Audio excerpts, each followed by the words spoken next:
I ultimately ruined a man's life. I took his job, his new wife, and got him sued. And it all started with a password I never should have found on an old computer. This all happened about 4 years ago.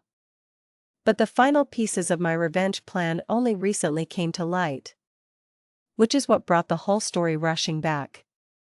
I've never shared this with anyone before.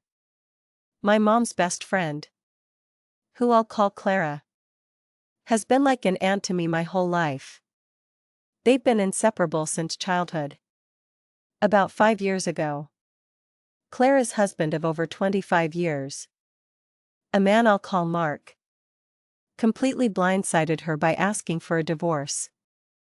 At the time, they lived about 6 hours away from my mom, and I was out of state for school, so I didn't get the full, ugly story until months after the divorce was finalized. Unfortunately, Clara's life spiraled. The shock sent her into a deep depression, which she tried to numb with alcohol. It was a dark time, but my mom and their circle of childhood friends rallied around her. They convinced her to move back to her hometown, and from there, into rehab.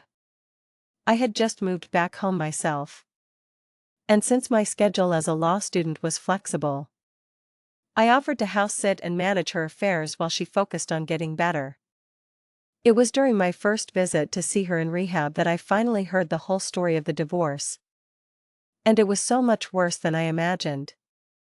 Mark had never once mentioned being unhappy. There were no arguments, no discussions about problems in the marriage. He just announced one day that he wanted out. Clara, heartbroken, assumed he'd simply fallen out of love with her. But as she told me the details, my internal alarm started blaring. First, there was his job. Mark was a high-powered executive at a pharmaceutical company, pulling in mid-six figures. A year before the split, he was suddenly fired. He told Clara he wanted to take a break before looking for a new job. This struck me as bizarre. Mark was a workaholic. The idea of him voluntarily taking a break from his career felt completely out of character. Clara, who was on disability, couldn't work. She lives comfortably off a trust and property her parents left her. For that entire year of his unemployment, they lived off her money. Then, when he asked for the divorce, he refused any attempt at reconciliation. No couples therapy. No real explanation. The only thing he would say was that they had grown apart and that he was sick of being with a woman like her. And this is where it got truly cruel. He threw her mother's abuse back in her face. Clara's mother was a classic narcissist who had bullied her relentlessly about her weight, her looks, and her intelligence. It left deep psychological scars that Mark knew all about. For him to weaponize that trauma against her was unforgivable. This revealed Mark's greatest fatal flaw, a deep-seated cruelty masked by years of performative kindness. It was this willingness to psychologically torture the woman he'd spent 25 years with that sealed his fate in my mind. Finally, immediately after the divorce was finalized, he moved out of state. But not to be near his family, who he was close with.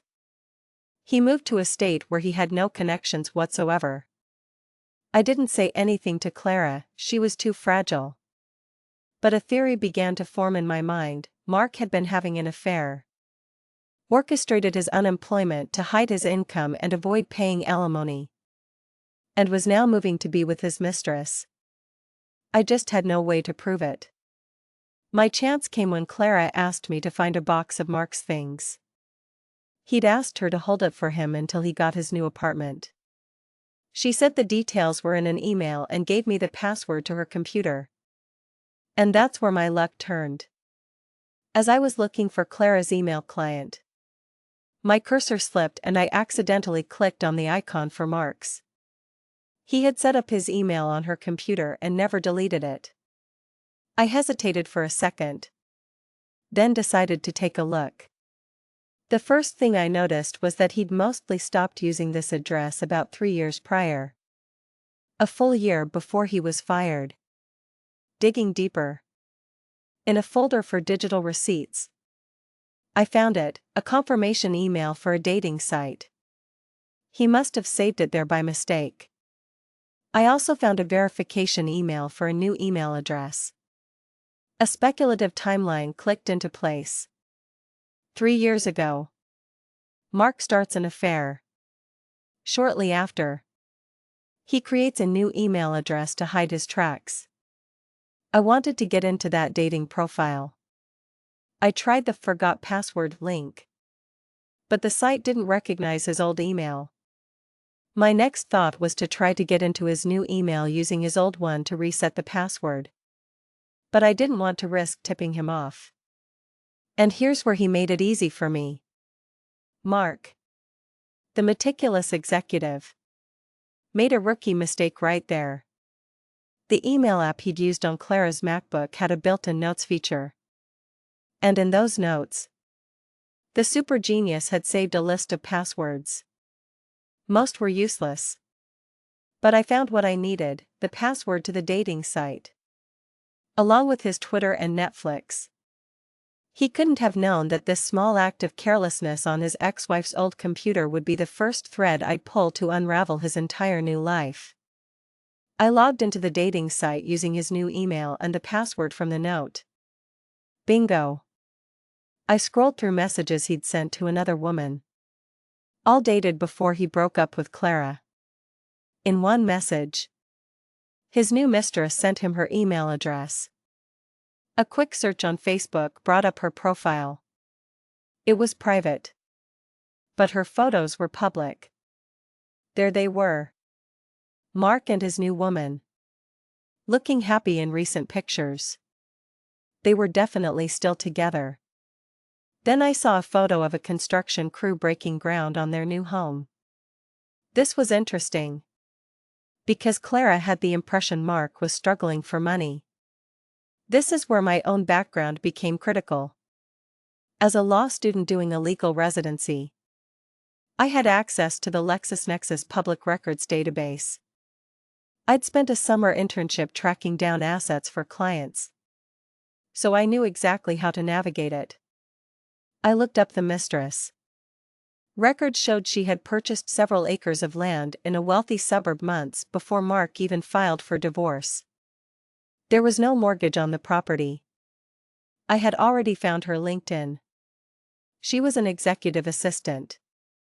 I highly doubted her salary could cover a cash purchase of prime real estate. It's possible she had family money, but my gut screamed that Mark had given her the cash from his hidden assets to buy the land in her name before the divorce. One of the first things a viewer commented when I first shared this story was that this would be considered hiding assets in a financial split, and that Clara could potentially use that information to reopen the settlement and get more money. Not just from Mark but from the new wife too. I found an updated record showing Mark and the mistress as joint owners. I called the county recorder's office to confirm the details. The mistress had filed a quitclaim deed to add Mark to the title just 5 weeks after his divorce from Clara was finalized. I was still hesitant to try logging directly into Mark's new email, so I went back to his old one, just in case I'd missed something. I didn't find any new clues, but I noticed a pattern in his saved passwords. Several were identical. On a hunch, I tried that same password, the one for the dating site and Netflix, on his new email account. I figured he created them around the same time and might have gotten lazy. It worked. I was in. At this point, I was deep into what someone later called a lot of computer crime and fraud. Another commenter pointed out that as a law student, I was taking a massive risk, potentially committing felonies that could get me disbarred before my career even started. They were right. Of course. It was incredibly ballsy behavior. But when I thought about what Mark did to Clara, my aunt, my sense of legal ethics took a back seat to a burning desire for justice. The new email was a goldmine. First, Mark hadn't been fired. He quit. I found an email from his admin asking where to send his final paycheck and confirming details for his goodbye party. He had lied to Clara's face. Second, I found emails with a boat broker and a boat repairman. Mark had sold his sailboat. But before he did, he'd been trying to fix a persistent leak near the engine compartment. The repair guy couldn't find the source but warned about future mold and engine problems. The official boat inspection report, which was also in the emails, conveniently failed to mention the leak, the mold, or any potential engine damage. I also found the email address for the unfortunate buyers. Third, there were emails with his contractor about their new house. They were arguing about changes to a sunroom and whether it was a 3-season or 4-season room, which had implications for whether it was built to handle the weight of snow. And fourth, the cherry on top, flirty emails between Mark and another woman, not his new wife. He was already cheating on the mistress. Their shared calendar confirmed everything. I downloaded everything. The emails, the attachments, the photos. My mind started to churn. He had lied about being fired. I wanted him to be actually fired. He had hidden money to build a new house. I wanted him to lose that house. He had cheated. I wanted to destroy his new relationship. The boat was just a bonus. The boat was the easiest place to start. I had no way of knowing if he'd verbally disclosed the leak. But given his track record, I doubted it. I forwarded the emails from the repairman and a copy of the duplicitous inspection report to the buyer. I set a calendar reminder. And 6 months later, I searched the county court website. There it was, a lawsuit filed by the buyers against Mark, the broker, and the inspector. Score 1. Taking his house was trickier. I couldn't just seize it. So I settled for the next best thing. I contacted the county inspector's office with an anonymous complaint about the sunroom not being up to code. This is the part of the story I only recently got details on. It turns out the sunroom itself was fine. But while the inspector was on the property, he noticed a workshop attached to the detached garage that wasn't on the original plans. Worse, the contractor had connected the workshop's new bathroom to the property's septic system after the initial inspection had already been signed off. A mutual friend later explained that this was a huge problem. The septic system wasn't sized to handle the additional load. Mark was hit with a hefty fine and ordered to remove the illegal workshop. This caused significant construction delays, which would become a critical factor later. Now, for the marriage. My first impulse was to just forward the flirty emails to the new wife, Jessica. But I couldn't find the other woman on social media. What if Jessica knew her? What if she'd just dismiss it as harmless banter? I needed something undeniable. I toyed with the idea of hijacking Mark's old dating profile to manufacture a fake affair. But it was too risky and time-consuming. In the end, I just took a shot. I sent an anonymous, vaguely worded email to Jessica. I pretended to be a concerned friend, telling her that I had seen Mark out with another woman. I used the shared calendar against him, providing the specific dates he and the woman had gone to dinner and the movies, dates when the calendar showed Jessica was out of town. I sent the email into the void, having no idea if it would land. But I had planted a seed of doubt in the only soil it could truly flourish, a relationship that was itself born from betrayal. Getting him fired proved to be the hardest part. I scoured his emails and calendar for weeks, looking for a professional misstep.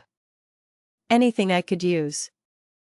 But my legal residency was getting intense, and I couldn't devote any more time to my revenge project. I decided I had done enough and let it go.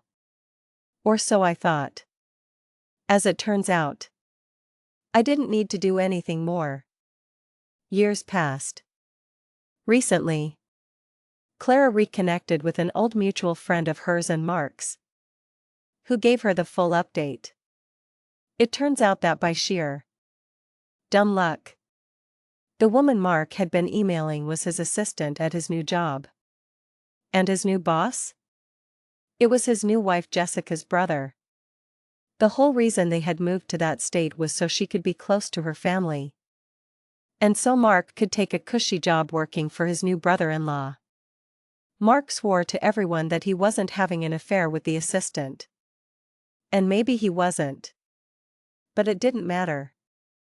For Jessica, who had started her own relationship with a married man, the trust was already paper thin. She didn't believe his denials. The anonymous email, with its specific dates, was all the proof she needed. She filed for divorce. And her brother, furious and disgusted, fired Mark immediately. Because of the construction delays I caused with the septic tank issue. The new house wasn't finished when they divorced. They were forced to sell a half-built home in the middle of a contentious split. And Mark took a massive financial hit. Of course, there were a few petty things I did along the way. I took that box of his stuff, mostly old photographs from his life, and simply threw it in a dumpster. I told Clara it must have gotten lost in one of the moves. I also signed both of his email addresses up for every spammy newsletter and mailing list I could find. And for good measure, I deleted his Netflix watch list and spent an afternoon liking, posting, and retweeting porn on his Twitter account before deleting everyone he followed. I never told Clara the full extent of what I did. I wanted her to have plausible deniability. And more importantly, I didn't want to complicate her recovery. She knows he got divorced and lost his job. And she takes great satisfaction in that. But she doesn't know about the boat lawsuit or the Twitter account. If Mark had just cheated, I probably would have let it go. I had always liked him. But nice people don't dredge up their wife's childhood abuse to psychologically torture them during a divorce. As far as I'm concerned, he deserved every single thing that happened to him. I took his job, his new wife, got him sued, and cost him a fortune. He built a new life on lies.